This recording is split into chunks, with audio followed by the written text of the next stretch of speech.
दोस्तों, आज हम स्टार्ट करेंगे क्लास 6 की मैथ, जिसमें हम स्टार्ट करेंगे प्रश्नावली 11th बीजगणित। देखिए, जो बीजगणित है उसके बारे में आप फर्स्ट टाइम पढ़ रहे हैं। ठीक है, इससे पहले आप केवल संख्याओं के बारे में पढ़ के आए हैं। संख्याओं के बारे में कैसे, जैसे अंकगणित के बारे में और अंकगणित और ज्यामिति संबंधित जो क्वेश्चन हैं उनको हल करके आए हैं। ठीक है, 11th प्रश्नावली आपके लिए एक न्यू प्रश्नावली है। ठीक है, यहाँ से आपका बेसिक तैयार होगा बीजगणित का। ठीक है, आप क्या क्या पढ़ के आए हैं पहले उनके बारे में देखते हैं हम। ठीक है, जैसे आप इसके बारे में पढ़ के आ चुके हैं, जैसे स्टार्टिंग से बताता हूँ मैं आपको। जैसे आप अंकगणित के बारे में पढ़ के आ चुके हैं। क्या क्या पढ़ के आए हैं अंकगणित के बारे में? अंक गणित, जिसे हम क्या कहते हैं, एलजेब्रा।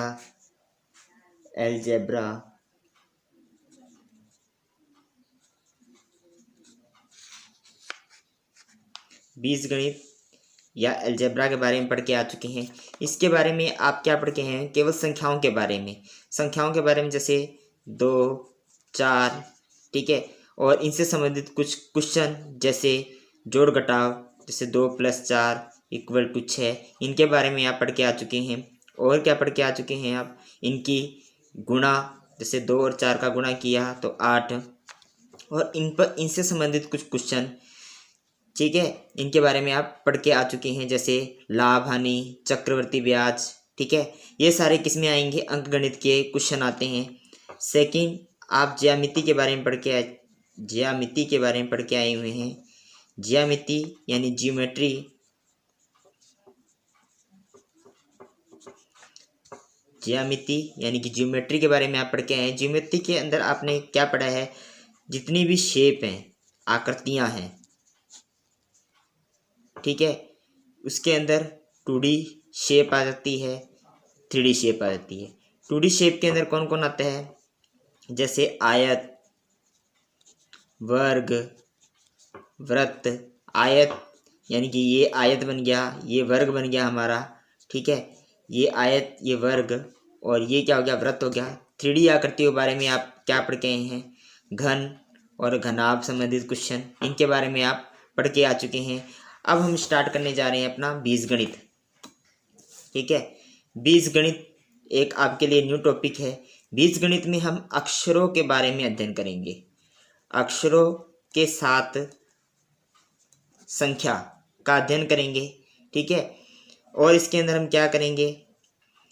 हमें कोई भी राशि दे दे, जैसे अज्ञात राशि दे दे, अज्ञात राशि को हम अक्षर मानकर हल करेंगे। अक्षर कैसे? जैसे A, B, C, D। ठीक है, और X, Y, Z। ठीक है, और इनके साथ संख्याओं का जोड़, घटाव, गुणा, भाग संबंधित संक्रियाओं के बारे में पढ़ेंगे। तो बीजगणित में सबसे पहला हमारा टॉपिक आता है चर। ठीक है, चर क्या होता है? चर वह राशि होती है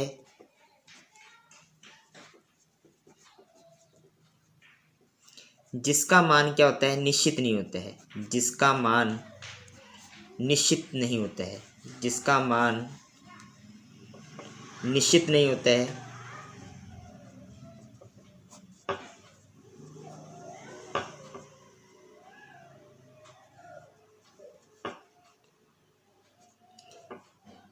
अर्थात,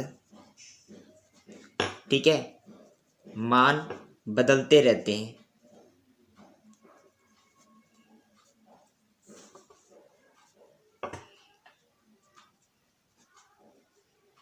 जैसे मैंने कोई संख्या लिखी है आपके सामने 3, ठीक है, इसके आगे मैंने x लिख दिया, तो जो ये x है ना आपका, ये आपका क्या कहलाएगा? चर कहलाएगा। यानी x का मान आप कुछ भी रख सकते हैं, यहाँ 0, 1, 2, 3, इसी प्रकार से 50, 60, 100, 200 कुछ भी लिख सकते हैं। ठीक है, तो ये आपके क्या कहलाता है? चर कहलाता है। यानी ABCD संख्याओं के साथ ABCD XYZ वाली जितनी भी संख्याएं होती है वह सारी की सारी क्या कहलाती है, चर कहलाती है। और चर का मान कभी भी निश्चित नहीं होता है, आपको ये ध्यान रखना है। ठीक है, तो ये आपका हो गया चर। अब हम आगे पढ़ते हैं। ठीक है, बीजगणित के अंदर और क्या चीज़ है उसके बारे में हम पढ़ेंगे। बुक में कुछ प्रतिरूपों के माध्यम से इस प्रश्नावली को समझाने का प्रयास किया गया है। ठीक है, देखिए दोस्तों, आपकी बुक में कुछ प्रतिरूपों के माध्यम से बीजीय व्यंजक को समझाने का प्रयास किया गया है। हम पहले उन उदाहरणों के बारे में समझते हैं। ठीक है, जिससे आपको इजी तरीके से ये प्रश्नावली समझ में आएगी। दो मित्र हैं, एक तो सरिता है और एक कौन है, अमीना है। दोनों एक खेल खेल रहे हैं। दोनों ने अपने हाथ में दो दो माचिस की तिल्लियां ली हुई है। ठीक है, कितनी तिल्ली ली हुई है, कितनी तिल्लियां ली हुई है, दो माचिस की तिल्लियां ली हुई है। सरिता और अमीना ने कहा कि अपने अंग्रेजी वर्णमाला का कोई एक अक्षर जैसे है एल, ठीक है, उसको बनाते हैं। तो सरिता ने क्या किया, एल बनाने के लिए दोनों माचिस की तिल्लियों को इस प्रकार से रख दिया। ठीक है, एक और एक कितनी माचिस की तिल्लियां हुई, दो होगी। ठीक है, कितना एल बना, एक एल बना। ठीक है, संख्या कितनी होगी, एक। अब देखिए अमीना ने क्या किया। अमीना ने जो सरिता ने एल बनाया था, ये जो सरिता का एल था, इसी के आगे अपने एल को रख दिया। यानी एक और एक कितने एल हो गए, दो एल हो गए। इसी प्रकार से फिर सरिता आई। सरिता ने क्या किया, जो अमीना ने दो एल बनाए थे, ठीक है, उनके आगे ही अपने एल को रख दिया। यानी कितने एलों की संख्या होगी, तीन एल हो गए। इसी प्रकार से अमीना के बाद सरिता ने चार एल बनाने के लिए जो अमीना ने तीन एल बनाए थे, उनके आगे दो माचिस की तिल्लियों की सहायता से एक एल और बनाकर रख दिया। ठीक है, तो एल की संख्या कितनी होगी, चार होगी। तो अब देखिए अपने एक सारणी के माध्यम से बनाते हैं, इनको समझते हैं। ठीक है, बनाए गए एल, बनाए गए एल। ठीक है, नीचे आप क्या लिखते हैं, संख्या किसकी, तिल्लियों की।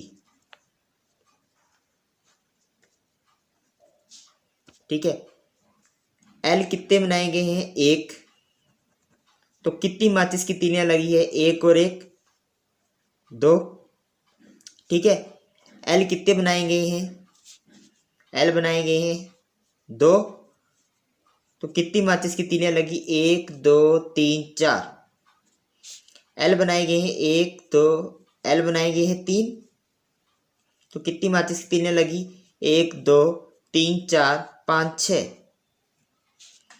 एल बनाए गए हैं चार। तो कितनी माचिस की तिल्लियां लगी, आठ। यदि इसी प्रकार से पाँच एल बनाने हो तो कितनी माचिस की तिल्लियां लगेगी, देखिए इसमें कितनी लगी, एक, दो, तीन, चार, पाँच, छः, सात, आठ, आगे 9, 10। पाँच बनाने के लिए तो हम कह सकते हैं 10। इसी प्रकार से ये क्रम चलता रहता है। 6 बनाने के लिए 12, 7 बनाने के लिए 14 और 8 बनाने के लिए 16। चलता रहेगा इस तरीके से क्रम। अब इनका एक मित्र अपू आया। उसने कहा, आप दोनों मुझे ये बताइए कि 8 माचिस की तिल्ली से कितने एल बनाए जा सकते हैं, या 8 एल बनाने के लिए कितनी माचिस की तिल्ली लगेगी, कितनी माचिस की तिल्लियां लगेगी। 8 एल बनाने के लिए कितनी माचिस की तिल्लियां लगेगी। तो सरिता और अमीना ने माचिस की तिल्लियों को व्यवस्थित क्रम में रखा हुआ है, जिससे इनको बस बताने में आसानी होगी। इन्होंने देखा 8 एल बनाने के लिए कितनी माचिस की तीलियों की आवश्यकता होगी? 16। ठीक है, तो अप्पू ने एक दिमाग लगाया कि आप 16 ऐसे क्यों बता रहे हैं। 8 को यदि आप 2 से गुणा कर दें तो कितनी माचिस की तीलियाँ आ जाएगी? 16 आ जाएगी। 14 माचिस की तीलियाँ लगने के लिए यदि आपने 7 को 2 से गुणा कर दिया तो कितना आ गया? 14 आ गया। कहने का अर्थ ये है कि जितने एल बन रहे हैं वह 2 तीलियों की सहायता से बन रहे हैं। ठीक है, यदि 2 एल बनाने हैं तो कितनी की आवश्यकता होगी? यदि 2 एल बनाने, देखिए 2 एल बनाने हैं तो कितनी माचिस की तीलियों की आवश्यकता होगी? एल की संख्या कितनी है? एक एल कितनी माचिस की तीलियों से बन रहा है? 2 माचिस की तीलियों से बन रहा है। तो आप आसानी से कह सकते हैं सर 2 का 2 से गुणा करा दीजिए 4, यानी 4 माचिस की तीलियाँ लग रही है। अब मैंने कहा 3 एल बनाने के लिए कितनी माचिस की तीलियों की आवश्यकता होगी? तो आप कहेंगे सर 3 का यदि आप 2 से गुणा कर देते 6, और देखिए 3 एल बनाने के लिए माचिस की तीलियों की आवश्यकता कितनी होगी? 6 होगी। यानी कि माचिस एल बनाने के लिए 2 माचिस की तीलियाँ लग रही है। तो ये देखिए एक व्यवस्थित क्रम आ गया, 2 एल, 3 एल, इसी प्रकार से 4 एल, ठीक है, 5 एल। ठीक है, अब देखिए यहाँ ये 5 एल, 2 एल, इनको ही हम क्या कहते हैं अपने रूप बीजगणित में? बीजीय व्यंजक। क्या बोल देते हैं? बीजीय व्यंजक। अब देखिए यहाँ 5 तो क्या है? एक संख्या है। अब दोबारा बताता हूँ मैं आपको, थोड़ा ऊपर करके। ये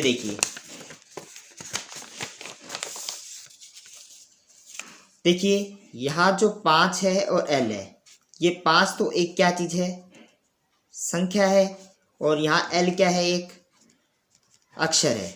ठीक है, तो ये 5 एल मिलकर एक किसका निर्माण करता है?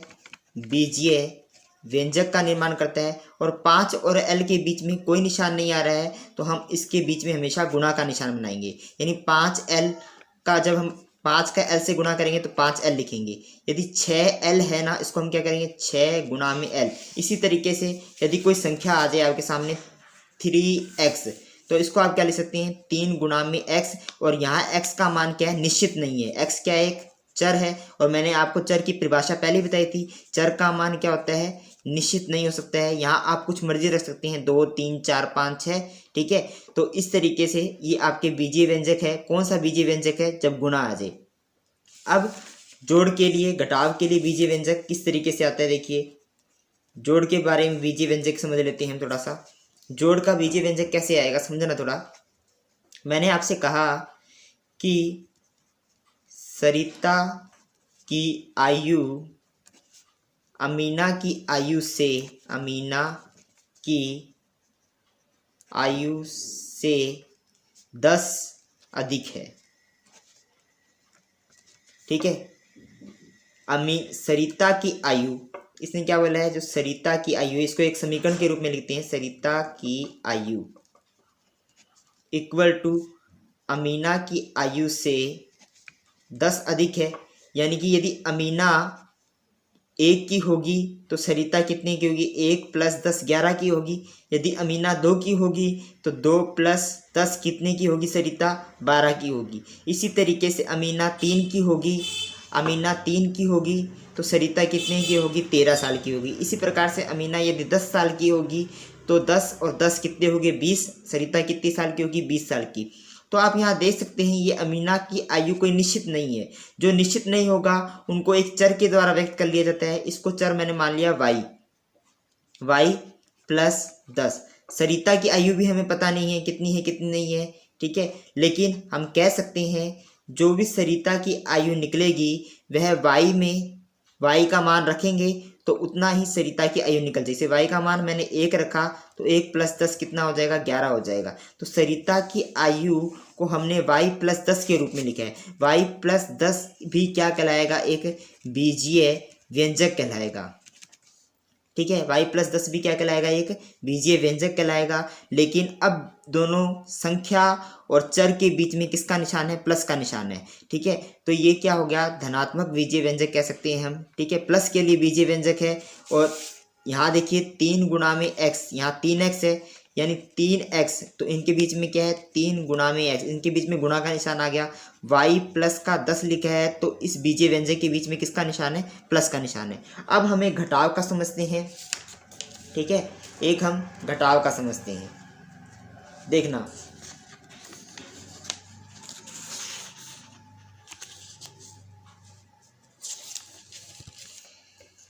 ठीक है, मैंने एक एग्जाम्पल लिया आपके सामने। क्या लिया एग्जाम्पल, मैंने कहा